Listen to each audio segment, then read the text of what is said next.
Welcome, welcome. Welcome back to the Gothic Heart. Today's episode has a very, very interesting guest. I've got Ben here, and the amount of information, education, benefits that he has to offer and talk about are far too many for me to just remember and tell you about on my own. But luckily, he's here. So we're going to have him introduce himself. And I'm really excited to go into all of the very exciting things that he's an expert on. So, Ben, let's take it away. Love it. And I'm going to steal benefits because a good pun is a good pun, right? I love that. Absolutely. So first of all, thank you for having me on. My name is Ben Stimpson. I'm an author, a therapist, a spiritual practitioner, and a folklorist historian. That's part of my life right now. Lots of hats. They all intermingle, and we will certainly talk about it today. So that's who I am. Well, I'm so glad to have you here. I know we briefly talked before the show, but for our listeners, I wanted them to know that there were certain parts of Ben's experience and expertise that I was really fascinated in. So that's what we're going to focus on today. And first is your book. You've got an entire book that you wrote about ancestral veneration, which I started looking into, and it's so fascinating. So I would love for you to tell us about that, what it is, and how it involves daily living, or just all about it. Of course, definitely. And I made the mistake. I didn't bring the book with me to show you, so I can't even show. Well, we'll put the links below. We'll post it. We'll post it. So the book came out in September. It's called Ancestral Whispers, A Guide to Developing Ancestral Veneration Practices. And the best and easiest way I can explain this to people is, we talk a lot about grief work. We talk a lot about mourning work. Both of those are rooted in a belief that the dead are gone and are incapable of still being part of our universe and world, right? Ancestral veneration is a very different way of approaching the dead, and that is understanding that they are still with us in some way, in some form, and still capable of interacting with us. And the best way of seeing that is the movie Coco. So Pixar's Coco is based around the Day of the Dead, right? Mexican Day of the Dead. The idea that every year the Chicano and Mexican culture puts together a special day towards the dead. They build altars. They invite the dead back into the house in the same way that the Chinese, many African traditions, many Catholic nations actually have the Day of the Dead, right? It's something that the Western world and Protestant Western world has lost sight of. And the funeral industry has certainly helped that, push the dead into the dead zone, and we don't have any connection with them. So my whole book is, how do you build a practice around working with the dead from a perspective that they are still accessible, they are still here, and that you still have access to them in everyday life, in the same way that when we die, we will still have access to the living. How do you do it in a safe way? How do you do it in a culturally relevant way? How do you do it in a spiritual way? But there's also aspects there of psychotherapy and psychology in there too. So a whole book designed to build a practice, basically. And that just sounds so exciting. Side note, from previous episodes that we've done, so we've had someone that talks about being in the death industry. She was a jeweler that incorporates ashes and memories into the jewelry for people. So that is, sort of a tie-in here. Also, we had a psychic on that can hold the jewelry and the stories and things that remember. Obviously, it's jewelry based. I'm a jeweler. So this is really fascinating. It's just like a next level up. And I love that you tied it into Coco. One of the episodes we just did, we were tying into Inside Out. So we've got all kinds of parallels with cartoons here. Pixar are just like knocking it out of the water. I use Inside Out a lot with my psychotherapy work because it's a perfect example of parts work, right? And like emotion work. Right? Love it so much. That's what we were talking about, was parts work, and that's exactly how it came up and how the new one's about to come out. So that was really cool. Too, so Coco is a great explanation, a great way. I like it to just sort of make it understandable to the people that are listening, or just anyone you talk to. So your book, you said it's about how to build a practice. Is it like your individual self, or how to do it and help other people? It's how to do it and help other people. So Okay. I have my own spiritual practices that I engage with. I'm of a British background, even though I live in Canada. You can put it on our accent. So my cultural traditions, my cultural legacy, my lineage is all British, going back at least to the first last 500 years. Some of my spiritual experiences and the traditions I've been part of have been African-based, have been kind of New World-based. And so many of the traditions around the world, when you really look at spiritual traditions around the world, the vast majority of them have some form of way of catering to the ancestors as spiritual beings, as a class of being that needs certain attention. Right? In the same way that people go to church, go to the temple, go to mandir, go to wherever, right? Or for the sacred shrine or whatever to work with God's angels and spirits. In the same way, most of those traditions also have a component or a spiritual practice connected to working with the ancestors. We used to have this. We used to have this in the Western world 100, 150 years ago. Practices like, going into the graveyards, and lighting the candles around the graves, sweeping the graves out once a year, right? Enjoying spending time with the dead. And then the funeral industry came in and removed that from us and made death very much a different thing. It's this weird thing that we do. When somebody dies, what do we automatically do? We always talk about them in the past tense. They're relegated to the past, right? They're gone. They're not accessible. The vast majority of the world, that's not the common norm, right? Even at the mostly at the folk level, not so much of the kind of main tradition piece. So what this book does is it introduces people to the world view, and then it takes you this whole second section, which goes through almost all the aspects of a living practice. What is shrines? Right? What is the use of color? What are you doing when you're, relating to the spirit world? What is some of the safety features? What rituals of safety can you bring into this work? Because there are definitely dangers whenever you work with the spirit world. What are some of the emotional components, right? In going on pilgrimage. These are things that we all do instinctively. We fill our houses with images of our dead. Right? Whether it be our biological dead, whether it be those people who are really influential to us, our lineage ancestors, right? Or our affinity ancestors. We often will go to places that, we know that our dead came from, whether, again, biological or not, right? This is particularly true of people in North America going on pilgrimage to, the homeland over, unless you're Native American, in which case then this is the homeland. But it's it really is that piece around connection, relationship, and reinvigorating that, however way you want to see it. So that's what the guidebook is really about: asking good questions. I like to think of it almost like a therapy session between you and your dad.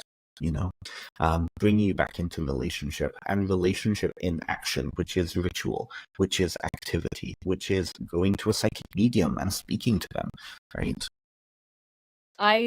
I love that. This is what I love about having guests on, is because I start to think of a bunch of things in all these different ways and how it applies to me just in my life. Didn't think about it in the way that you expressed it right now, but even just before, like the way I was brought up, Jewish, you go to Israel on your birthright trip and you stay on a kibbutz and you do, it's just something you do. It wasn't put in those terms, but the way you explained it, that's exactly what it is. So exactly what you that's do. really interesting. And I know I had mentioned this to you before, but New Orleans is one of my favorite places in the world to ever go. And the shrines that you speak of, the altar and that connection to the dead, and the cemetery tours, and just the way that they're honored, and even the funerals in New Orleans, I put that in quotes for listeners, sorry, are celebrations, parties throughout the street and everything. So I've always really found that fascinating. I even tell people, or my husband and my family, like, that's what I want. I'm like, I want a New Orleans style funeral. But it's just so basically you're sharing with us like what that means and how to do that.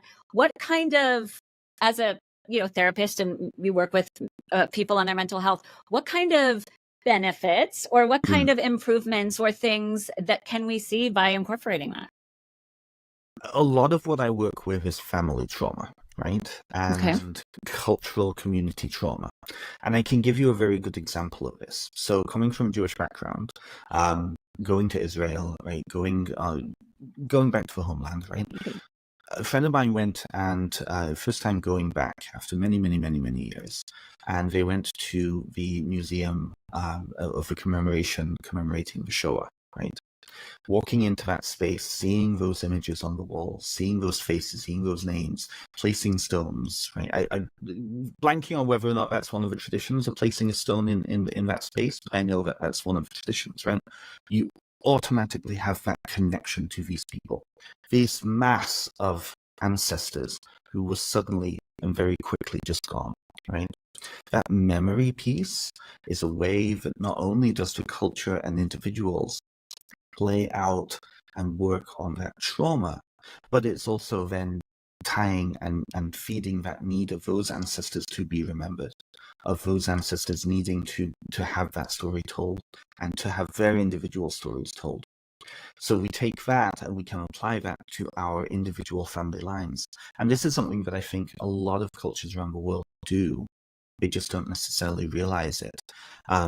Because we tell the stories of our family, we tell the stories of where we come from, our roots, and in that way, it allows the kind of intelligence of the family to perpetuate itself, to go forward, to grow, and for you to feel a part of. So there's that trauma piece, but there's also that finding our own individuality within that, right? Many of us come from traumatic family experiences perpetuated by the family, right? Many of us come from not so great things because those people who were perpetuating that trauma themselves came from not so great things. So that idea of learning the separation between ourselves and that family story, which might not be a great family story, right? I'll give you a very good example from my life, right?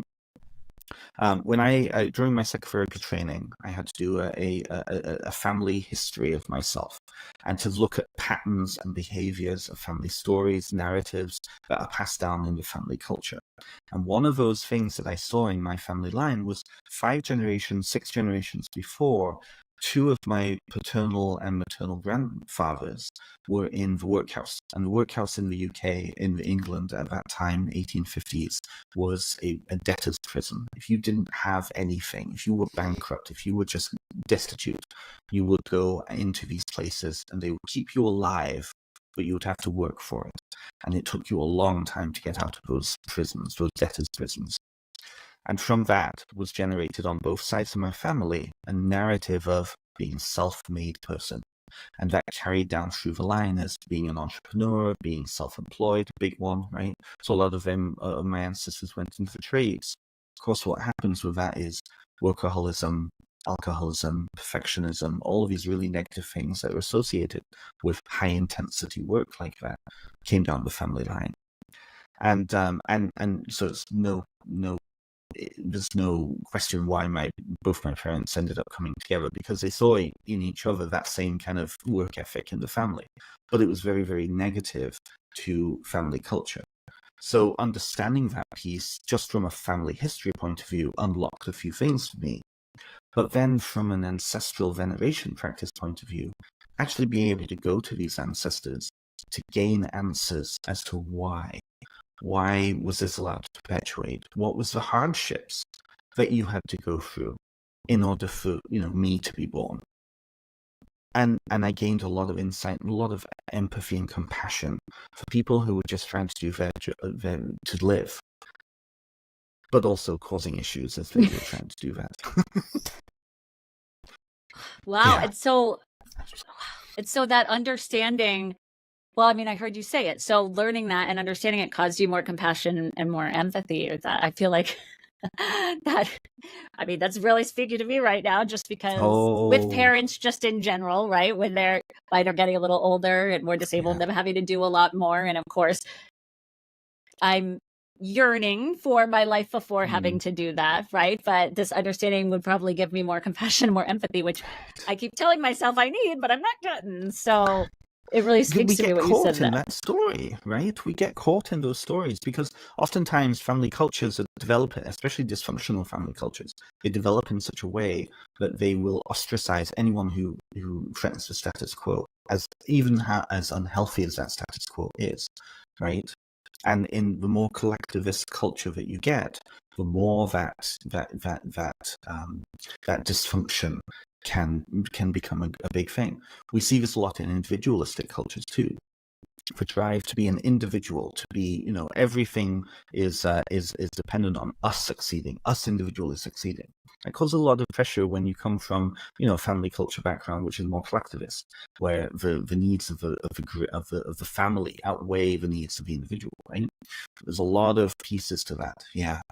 So this is I'm seeing the connection right here, the way you're explaining it. It's a lot of how it's tying into what I know we're talking about more unusual ways of therapy, but how it's actually going to help you and improve your life, or understanding, passion, empathy, because we are in past episodes and we talked about traditional therapy and then a more holistic approach. And then, so this is yet another option for people who have different beliefs or different lifestyles, or just if nothing's worked before. Like, I love how this is tying, and everything you're talking about is tying into still helping ourselves, our mental health, our family, etc. Because we're happiest when we are all functioning on a better level, right?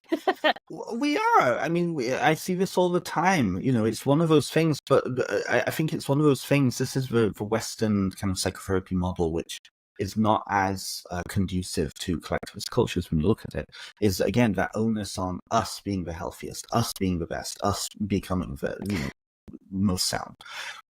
What ancestor veneration can do is put us back into connection with a whole community of ancestors going back millions of years, right?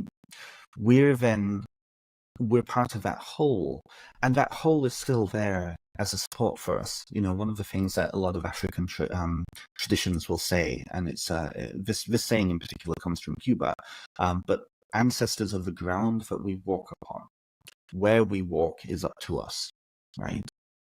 And I think that's really, really big, because it helps us to understand and also affirm that boundary between our lives and our wearing what's called the mantle of life. We're living right now. We get to decide which direction we're going. But we're supported by all of those that came before us, both the negative, the unhealthy, and the healthy and the positive, right? All come in one big bow, because we're eventually going to be part of that group. So it's that run-on effect. And I strongly think that when people feel, because of our brains, right? Our brains are designed and they're built in such a way to be social in nature, right? That's why we're not like a single lion, or a single tiger roaming around, right? We're a pack animal. We're a social animal. We do better when we have community. What a lot of people do, though, is when they don't feel community with their family of origin because of trauma, they go and find their own communities. We all do, right? Yep. This is putting us back into that greater community of ancestors that transcends those more unhealthy elements. Do you know what I mean? Yeah.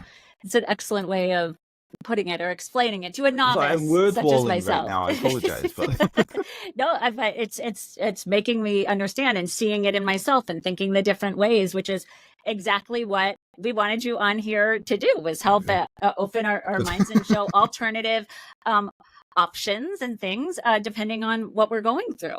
And so the ancestral veneration that we just talked about, etc., and you are also a practitioner of magic. So do the two go hand in hand? Like, if I bought your book and I was going to start practicing these things, would I also be learning about that as well? Or how do they tie in? Absolutely, you would. Yeah, absolutely, you would. There's a big distinction, though. So this is where it becomes a more nuanced conversation.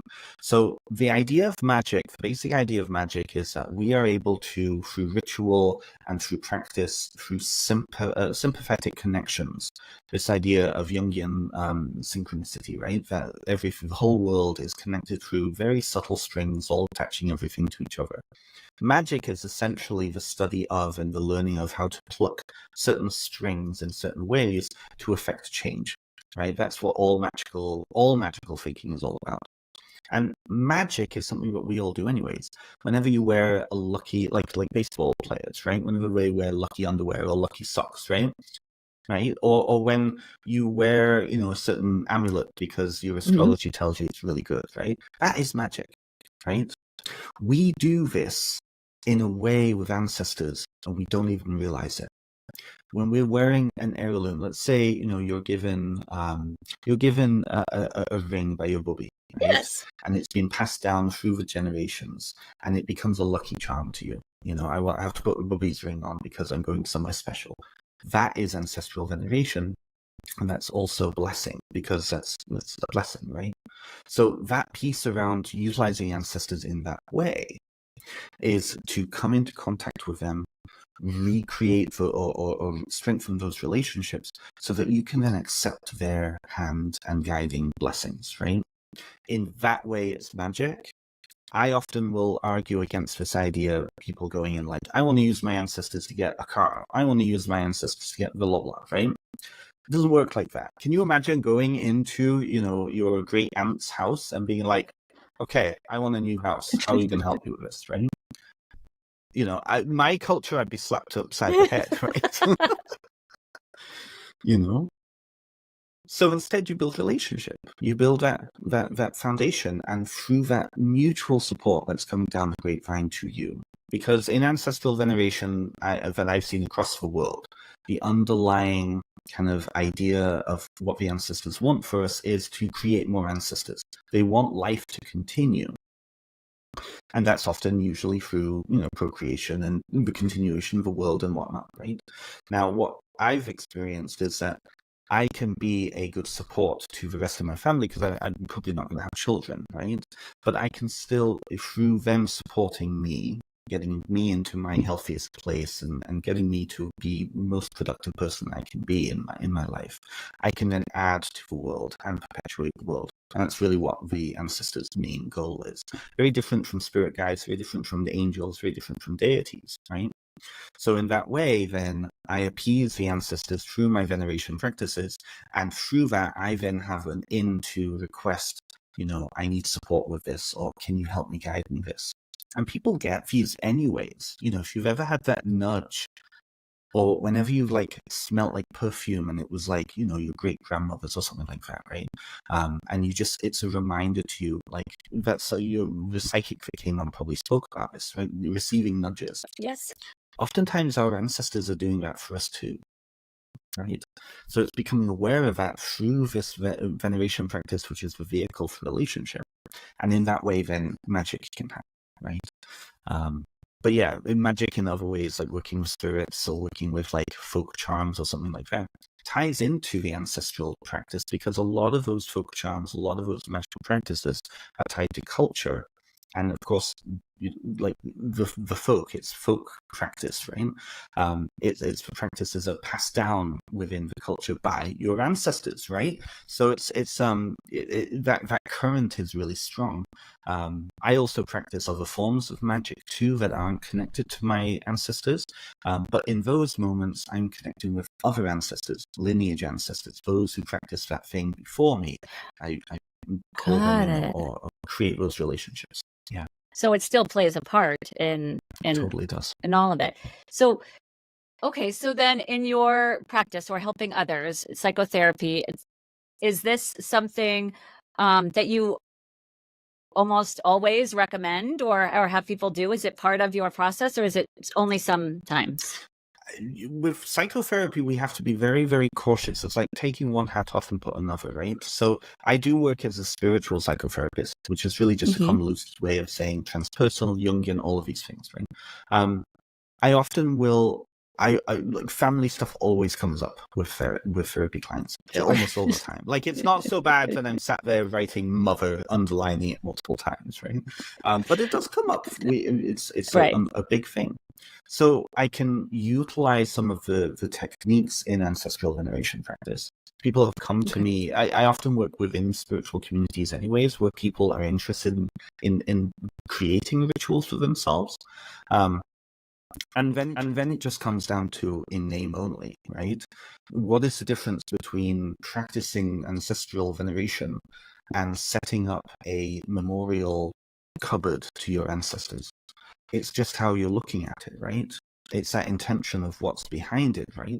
So, for me, I often will say, when we're dealing with, if we're interested in ancestor work and building relationships with our ancestors, I will offer them suggestions of techniques that they can use, exercises they can use within an appropriate framework. It really depends on what they're looking for. I think that's when the ethics of psychotherapy comes in.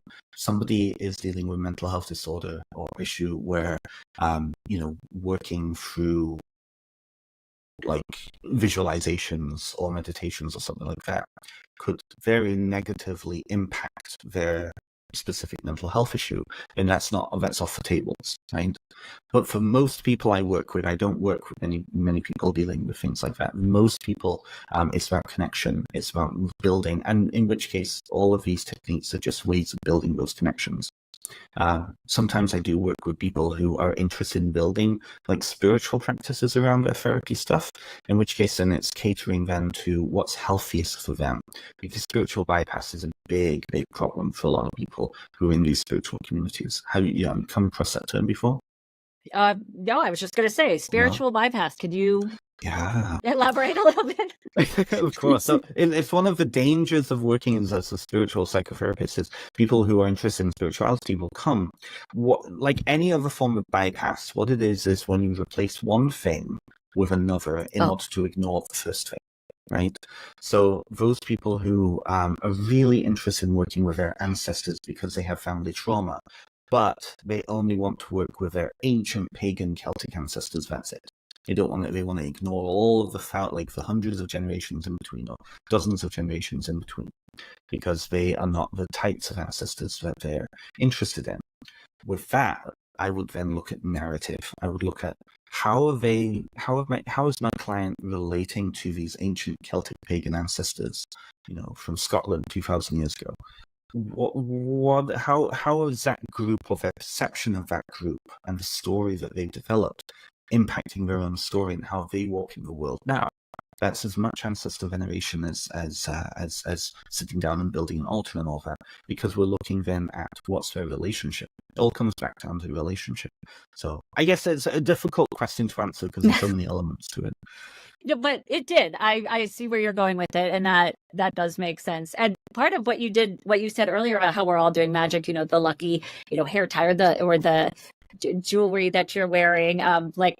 As a jeweler, I have done many a grandparents, ring or diamonds, or we've repurposed something into something else for the memories and everything. So I've definitely seen that firsthand. And the nudges you were talking about, I actually have said this, or I say this to my husband a lot, is just when I feel those, the nudge or what it feels. And I always tell him that everybody's just justifying them away, but that it's something more. Like how easy it is to just justify it as something else, but it's something more. So I just literally have validation right there from you that it is something more. So right there, I got some proof. I have another question about it. So you're very well known in your field. For people come to you that are specifically interested in this thing, like you said, you work with spiritual communities, etc. So if it's somebody else that you've met or anything else, what advice do you have for anybody who is struggling with any sort of maybe individuality, figuring out who they are, relationships, etc.? When do you think it would be? It's hard to word this question, but when would you think that what you have to offer is a good place for them to go forward and work through? If we're speaking from a therapy point of view, again, it depends on what the thing is.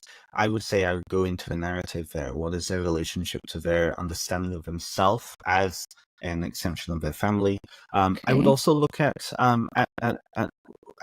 as they're engaging with new identities or emerging identities in themselves, how are they relating to the history and the community of those identities? A very good example would be somebody who comes out as queer or begins to understand they're on a gender journey, right? How are they relating to the ancestors of that community as they find themselves? Who are their heroes? This is something we all do. We all have our heroes, those people that we look up to in society, right? As we engage with different parts of ourselves, the number of people, and this is where it starts to get really like all over the place, but the number of people who have a favorite superhero or a favorite character from literature that seems to be with them throughout their life, and they keep coming back to that character, right? And they gain new insight about themselves as they enter into different phases of their life. A good friend of mine, Elizabeth Bennet from Pride and Prejudice, is a really big thing for her. And as she ages and she was going through relationships and she was entering into, a marriage, she kept thinking about what would Elizabeth do? What right? Because she found herself in that phase of her life. So it's one of those, with those, I would look at narrative, I would look at who are they connecting with, and what is the feedback loop there, as they explore deeper, what are they drawing from to feed that exploration? If they're looking at it from a spiritual practitioner point of view, I often will say, go and connect with these spirits. And I've experienced this myself. As I was doing that project for my psychotherapy training, I actually went and I sat down at a seance at a what's called a dumb supper, which is like a seance, but there are places that the dead can come and sit, and you just sit and you eat and commune with the dead. And I had a full conversation. How I experienced it in my head, it's kind of hard to describe it, but I experienced it as an ongoing conversation with my grandfather and my great-grandfather. And I asked them both really serious questions, because I found that as I was doing this research, I would get nudges to research a little bit more. Like if anybody who's been on ancestry.ca or .com, right? Suddenly the little thing pops up and you're like, suddenly, 4 hours later and you're in the middle of nowhere, right? It's like, oh wow, this whole branch of our family has opened up. The stories come out, right? You start to get nudges about what these stories were, what lives these people could have been living and how then they relate to you. And I found the spiritual connection was really strong there. And the more I engaged with that, the more I would get a hunch that then when I went and either asked my parents for verification, they verified, yes, this actually happened. Or I would find it in a record somewhere, right? And there's no other way to explain that apart from some deep connections, deep spiritual connection inside of me, reaching out to these individuals wherever they are, and that feedback and information. So I would say start to engage, and we can do this with any form of ancestor, whether it be biological, lineage, affinity, even fictional ancestors, which is also part of the book too. I've included that there too. Interesting. Yeah.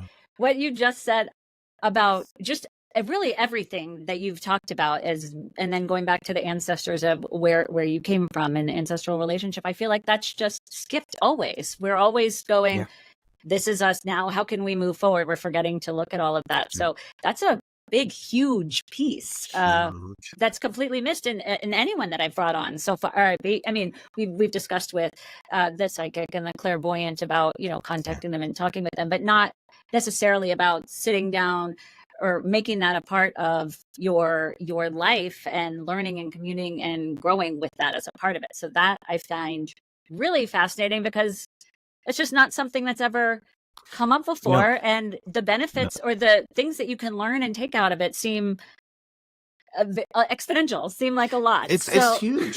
It's huge. And one last point on that is that's the reason I wrote the book. I was looking at the kind of pagan witch metaphysical scene, and in North America there's not that many books on it. The number of books I was able to find was something like 15 over the span of 20 years. Now others have come out since mine because it's become a big theme because of the pandemic, but the majority of the books out there, it wasn't on building a veneration practice. It was mourning. How do you mourn the dead? How do you, and I mean, I mean, to use something culturally specific for your background, right? It would be like sitting Shiva for 30 or 40 years, right? If we get stuck in mourning all the time and only seeing our relationship to the dead through mourning all the time, it would be like sitting on that low stool for the rest of your life.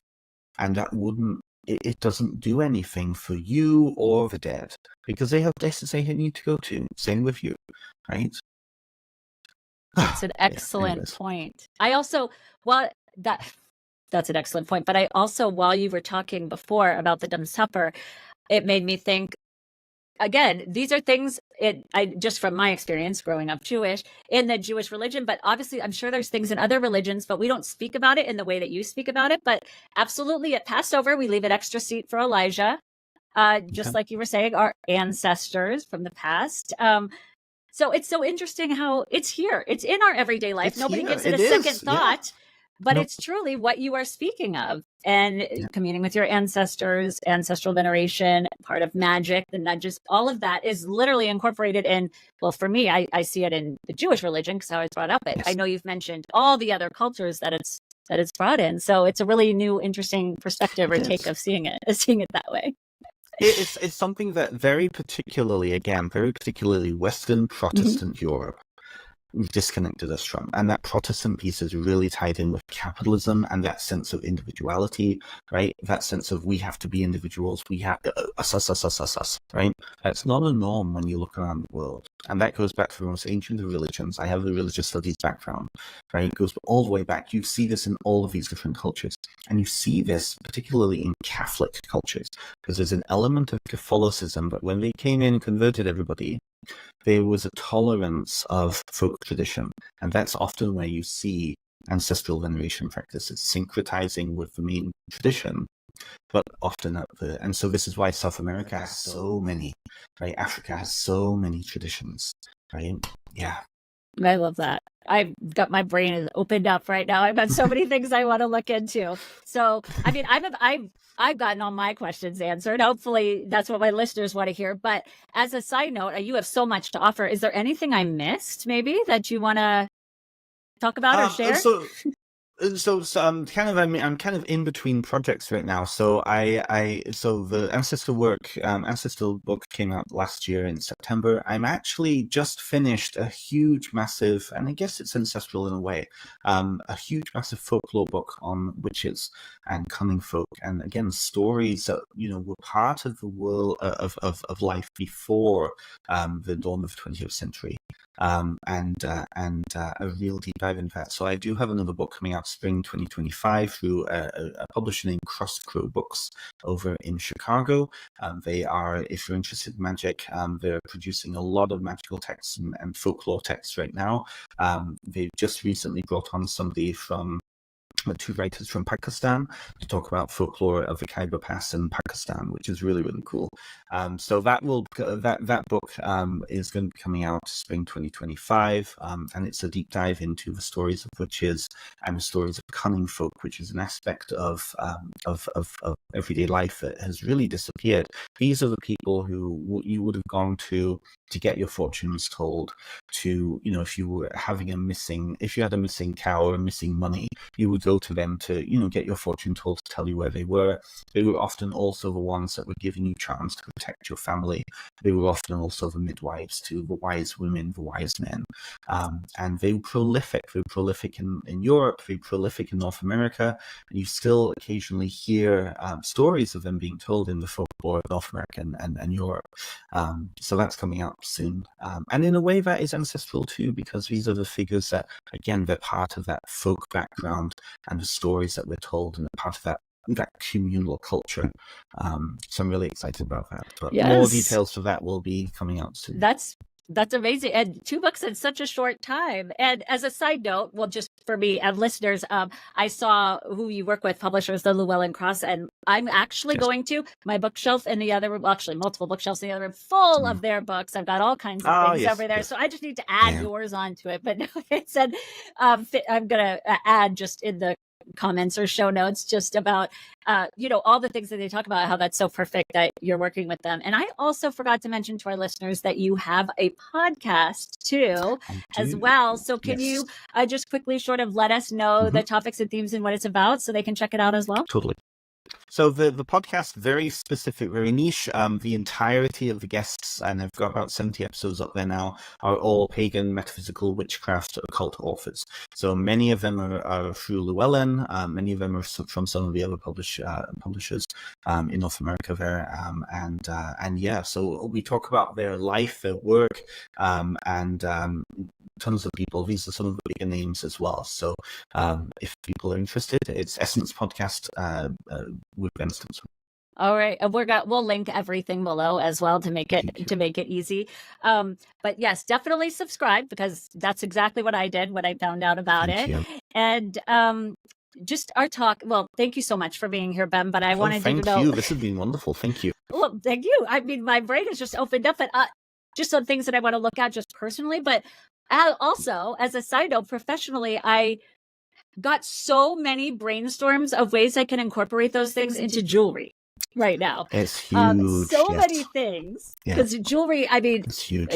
Hundreds, millions of years old, the way it's been, jewelry's been around forever, but just different ideas and things that I can incorporate just with the things that you talked about today. So that's really exciting, when it can also, get me excited on, both ways of what kind of things I can bring out or what kind of things I can make. So awesome. Appreciate that on a personal level for doing that. So I know that our listeners will also get something out of it. So thank you again so much. We're going to have everything linked below, everything about Ben, anything that we mentioned here. And please, if you found anything or know someone that would find anything we talked about interesting, go ahead and share it, like, subscribe, follow.